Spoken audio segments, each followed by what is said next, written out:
Welcome students. आज का अपना नेक्स्ट टॉपिक है आयन। क्या पढ़ेंगे? आयन के बारे में।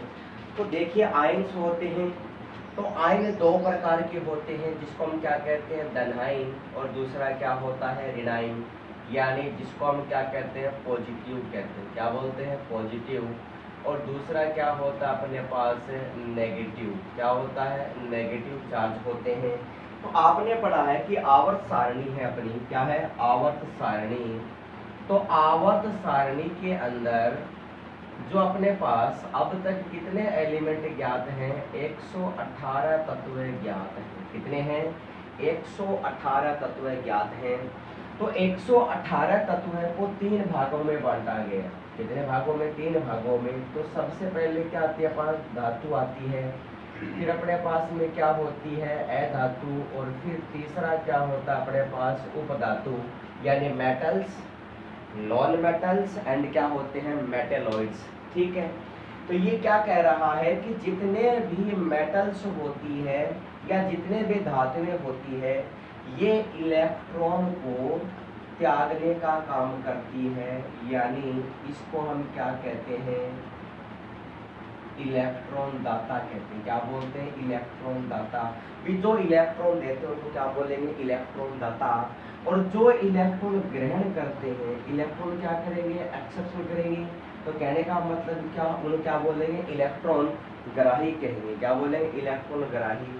तो जितने भी मेटल्स होते हैं, क्या होते हैं? मेटल्स। तो मेटल्स की अगर हम बात करें, जैसे सोडियम है, तो सोडियम धातु क्या करता है? एक इलेक्ट्रॉन का त्याग करता है और अष्टक नियम का पालन करता है। और क्या आता है? 1s2 2s2 2p6 और क्या आ जाएगा? 3s1। ये कहने का मतलब जितने भी मेटल्स होते हैं वो सब क्या करते हैं? इलेक्ट्रॉनों का त्याग करते हैं, अर्थात इलेक्ट्रॉनों को त्याग देते हैं। ठीक है। तो इस प्रकार से अगर हम बात करें सोडियम, तो सोडियम क्या करता है? अष्टक नियम का क्या करता है? पालन करेगा। तो ये क्या करता है? यहाँ 3s से क्या करेगा? एक इलेक्ट्रॉन को त्याग देगा। तो सोडियम पर जैसे इलेक्ट्रॉन का क्या आ जाएगा? धनायन आ जाएगा। तो ये क्या बनाएंगे? धनायन बनाएंगे। ये क्या बनाएंगे? धनायन। इसी प्रकार यदि बात करें मैग्नीशियम, तो मैग्नीशियम का एटॉमिक नंबर कितना होता है? 12 होता है। तो ये इलेक्ट्रॉन त्यागेगा तो क्या आएगा? 1s2 2s2 2p6 और क्या आएगा? 3s2। तो बाह्यतम कोश में 2 इलेक्ट्रॉन है, तो ये 2 इलेक्ट्रॉनों को त्याग सकता है और त्याग कर क्या बना लेगा? Mg प्लस का 2 बनाएगा। ठीक है। इसी प्रकार यदि हम कैल्शियम की बात करें, तो कैल्शियम का एटॉमिक नंबर कितना होता है? 20 होता है। तो पहले कोश में कितने भरे जाएंगे? 2। फिर दूसरे में 8 और बाह्यतम कोश में कितने आएंगे? 2।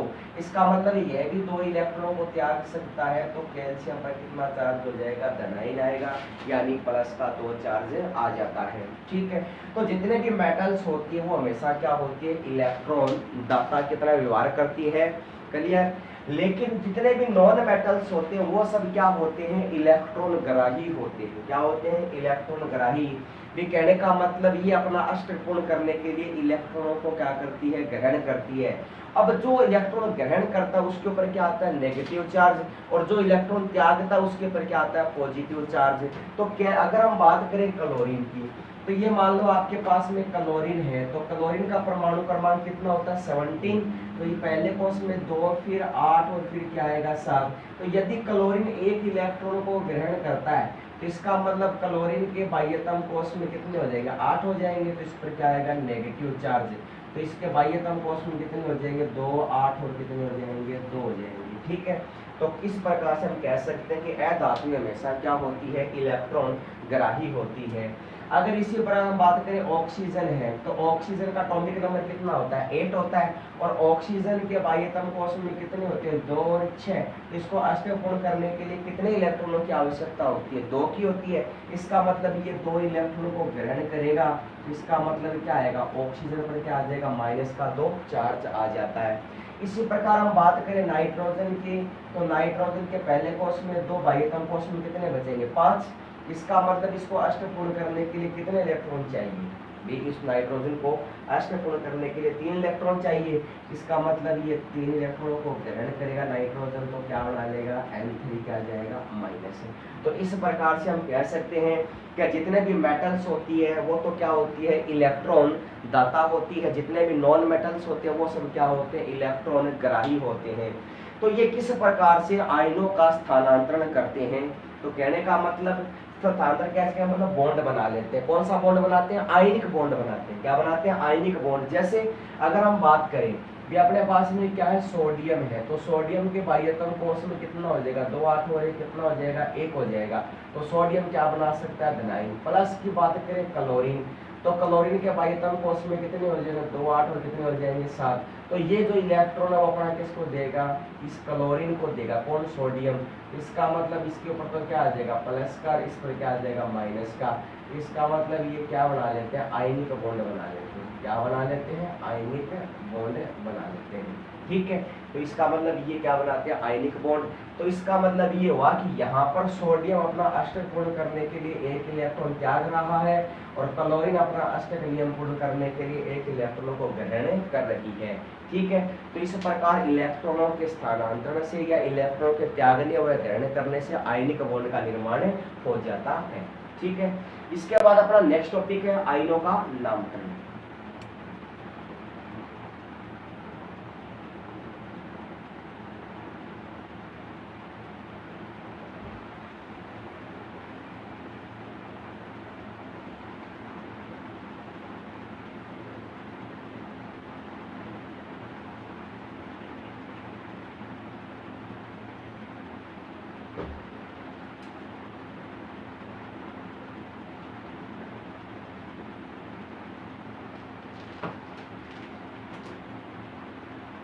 तो ये क्या कह रहा है कि आयनों का नामकरण करेंगे तो सबसे पहले क्या लेंगे धनायन लेंगे। क्या लेंगे, धनायन।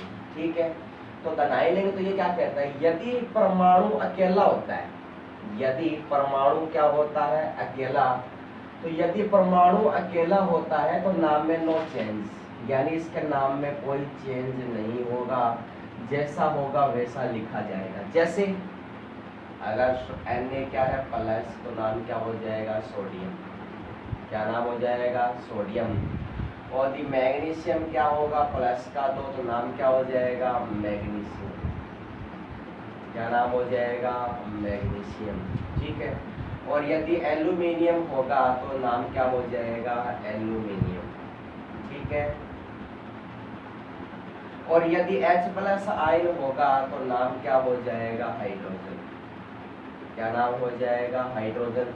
तो कहने का मतलब अगर इन परमाणुओं के साथ में यदि अकेला परमाणु होता है तो इसके नाम में कोई चेंज नहीं होता, जैसा परमाणु है उसका नाम उसी तरीके से लिखा जाएगा। ठीक है, दूसरा कॉन्सेप्ट क्या है कि यदि लोन पेयर ऑफ इलेक्ट्रॉन हो, यदि लोन पेयर ऑफ इलेक्ट्रॉन हो तो कॉन्सेप्ट के अंदर क्या करेंगे, कॉन्सेप्ट के नाम के अंदर क्या जोड़ देंगे ईएम जोड़ देंगे। क्या जोड़ देंगे ईएम। तो कहने का मतलब इसका नामकरण कैसे हो जाएगा, देखिए यदि अपने पास में क्या है NH3 पास में लोन पेयर है और यहाँ पर क्या आएगा हाइड्रोजन धनाइन, तो ये क्या बना लेगा, ये बनाएगा NH4 धनाइन, तो नाम क्या हो जाएगा अमोनियम। इसका नाम क्या हो जाएगा अमोनियम। क्या नाम हो इसका अमोनियम। इसी प्रकार अगर हम बात करें फास्फीन और प्लस में क्या आ जाएगा H+ आयन, तो इसका नाम क्या हो जाएगा, तो ये हो जाएगा PH4+, तो नाम हो जाएगा फास्फोनियम। क्या नाम हो जाएगा फास्फोनियम। यदि जल के साथ जोड़ दिया जाए तो ऑक्सीजन के ऊपर 2 लोन पेयर होते हैं और ये हाइड्रोजन आता है धनाइन, तो इसका नाम क्या हो जाएगा, ये हो जाएगा हाइड्रोनियम आयन H3O+, नाम हो जाएगा हाइड्रोनियम। क्या नाम हो जाएगा हाइड्रोनियम। तो नाम के अंत में क्या शब्द जुड़ जाता है, ईएम शब्द जुड़ जाता है। तो याद रखिए यदि NH3 के साथ में यदि H+ आयन जुड़ेगा तो नाम क्या हो जाएगा अमोनियम। यदि PH3 के साथ में यदि H+ आयन जुड़ेगा तो नाम क्या हो जाएगा फास्फोनियम। और यदि जल के साथ में यदि H+ आयन जुड़ेगा तो नाम क्या हो जाएगा हाइड्रोनियम आयन। ठीक है। तो इसका मतलब ये हुआ कि इस कॉन्सेप्ट में आपको याद रखना है कि जैसे ही यदि कोई लोन पेयर ऑफ इलेक्ट्रॉन होता है तो कॉन्सेप्ट के साथ में यदि कोई H प्लस आयन जुड़ता है तो उसके साथ के शब्द में क्या लगा देते हैं, EM शब्द जोड़ देते हैं। क्या जोड़ देते हैं, EM शब्द जोड़ देते हैं। ठीक है, तो कहने का मतलब ये अपने पास हो जाएगा यदि धनायन का नामकरण करेंगे। क्या करेंगे, धनायन का नामकरण। ठीक है, भी कहने का मतलब तो ये अपने पास में क्या होता है, लोन पेयर होता है तो कॉन्सेप्ट में क्या शब्द जोड़ देते हैं, EM शब्द जोड़ देते हैं। ठीक है, 2 नंबर है ऋणायनों का नामकरण। इसका नामकरण है ऋणायनों का नामकरण। ठीक है, तो ऋणायन आप जानते हैं क्या होता है, ऋणायन क्या होता है, Cl का minus, fluorine minus, bromine minus, iodine minus, ठीक है, सल्फर माइनस का 2, फास्फोरस माइनस का 3, नाइट्राइड माइनस का 3, NO2 क्या होता है माइनस, NO3 क्या होता है माइनस, क्या होते हैं माइनस होते हैं। ठीक है, तो ये क्या कह रहा है कि जितने भी ऋणायन होते हैं उन ऋणायनों के नाम के अंत में क्या लग जाता है, क्या लग शब्द जोड़ देते हैं, तो नाम के अंत में शब्द जोड़ देते हैं आइड। क्या नाम जोड़ देते हैं, आइड शब्द। जैसे यदि हम बात करें क्या आएगा, Cl माइनस को क्या बोलेंगे, क्लोराइड। क्या बोलेंगे, क्लोराइड। और यदि F माइनस हो तो नाम क्या हो जाएगा, फ्लोराइड। क्या नाम हो जाएगा, फ्लोराइड। और यदि Br माइनस हो तो नाम क्या हो जाएगा, ब्रोमाइड।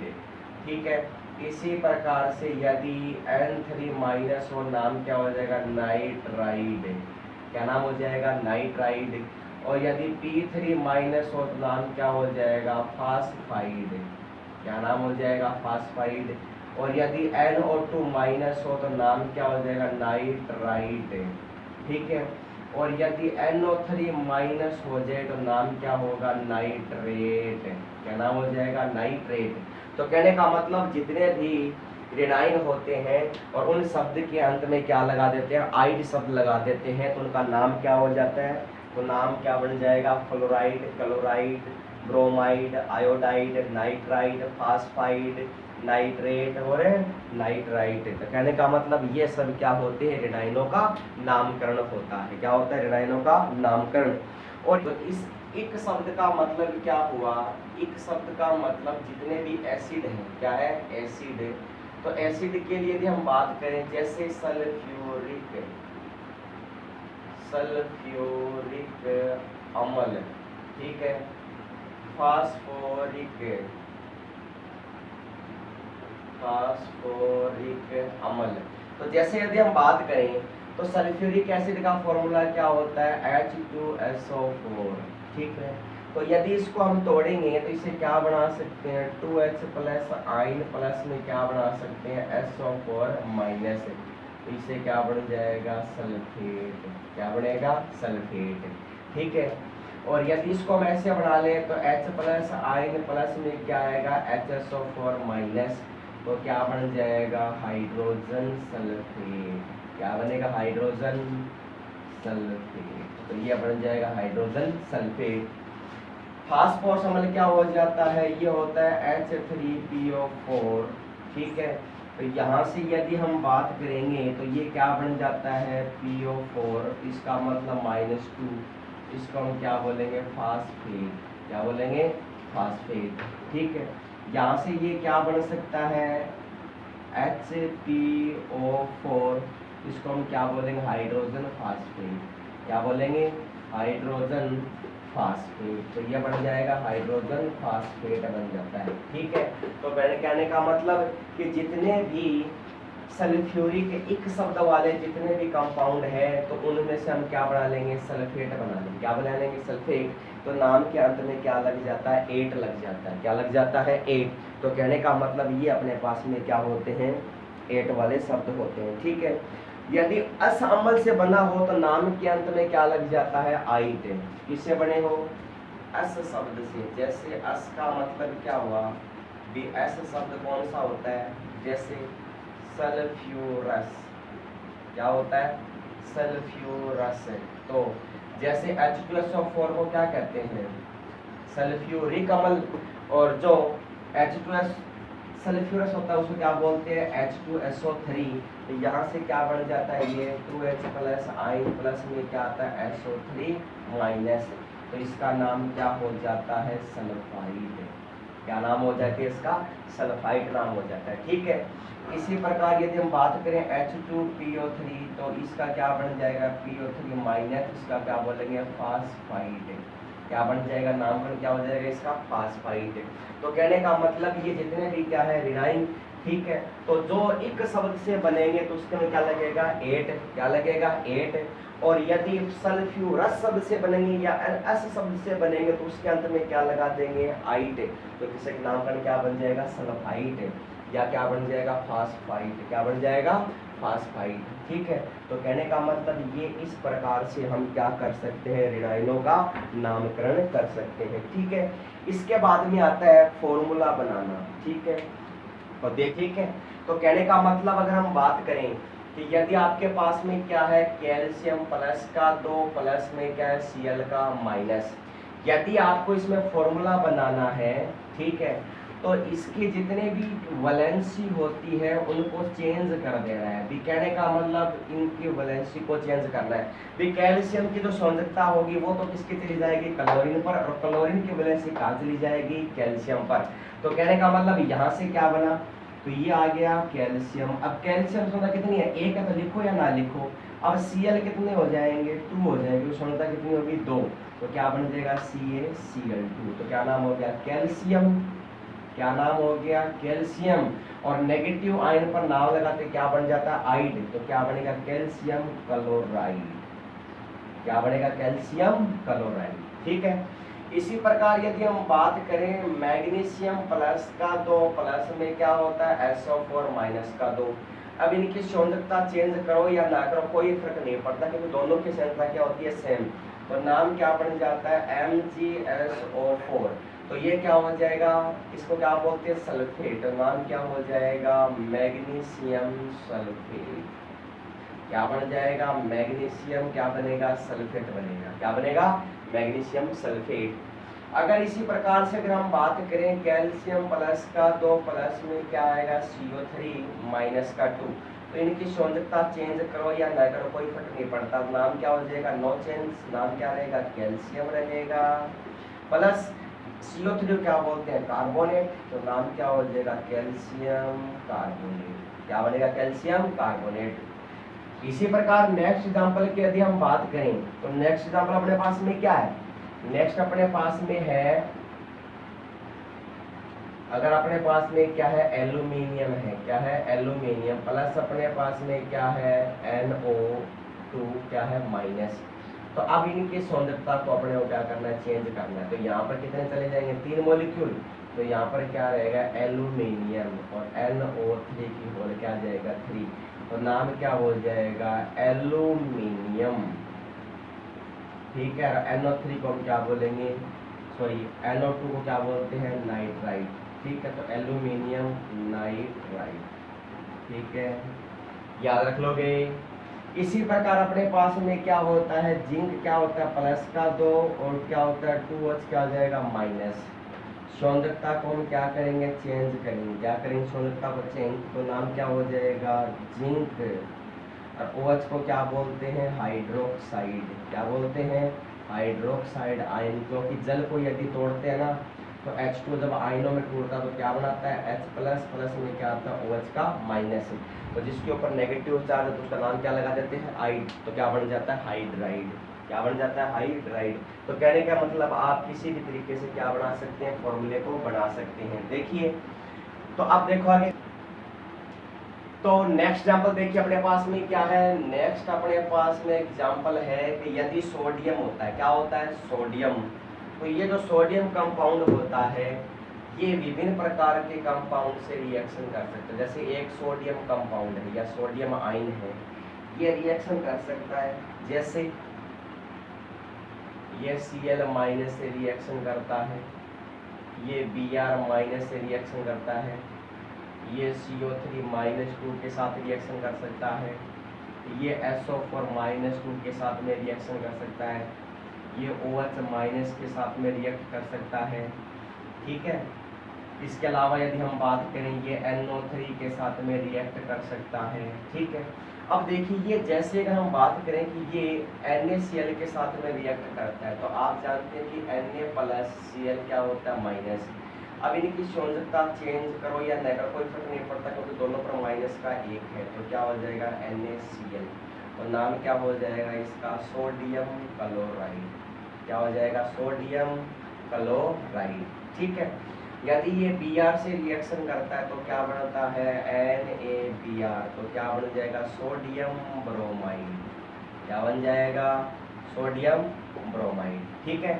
यदि अब यहाँ देखो सोडियम की संयोजकता कितनी है, यहाँ पर प्लस की 2 है और प्लस में क्या है CO3 माइनस का 2।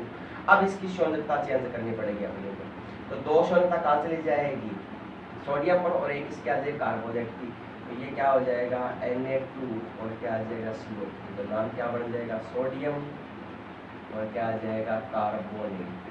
क्या आएगा, सोडियम कार्बोनेट, ठीक है। इसी प्रकार यदि अपने पास में क्या है SO4 है, तो सोडियम प्लस में क्या आएगा SO4 माइनस का 2, तो ये क्या करेंगे, चेंज करेंगे, तो क्या बनेगा Na2SO4, तो इसका नाम तो जैसा वैसा रहेगा, क्या नाम होगा, सोडियम, और SO4 को क्या बोलते हैं, सल्फेट, तो नाम क्या हो जाएगा, सोडियम सल्फेट। इसी प्रकार यदि OH की बात करें तो Na+ होता है और OH का क्या होता है, माइनस। संयोजकता को यदि चेंज करवाएंगे तो वही कंपाउंड बनेगा NaOH, तो नाम क्या हो जाएगा इसका, सोडियम हाइड्रोक्साइड। क्या नाम हो जाएगा, सोडियम हाइड्रोक्साइड, ठीक है। इसी प्रकार NO3 की बात करें तो Na+ में क्या आता है, NO3 माइनस, तो चेंज करो, इसकी वैलेंसी को चेंज कर लो, तो क्या बन जाएगा NaNO3, तो नाम क्या हो जाएगा इसका नाम हो जाएगा सोडियम नाइट्रेट।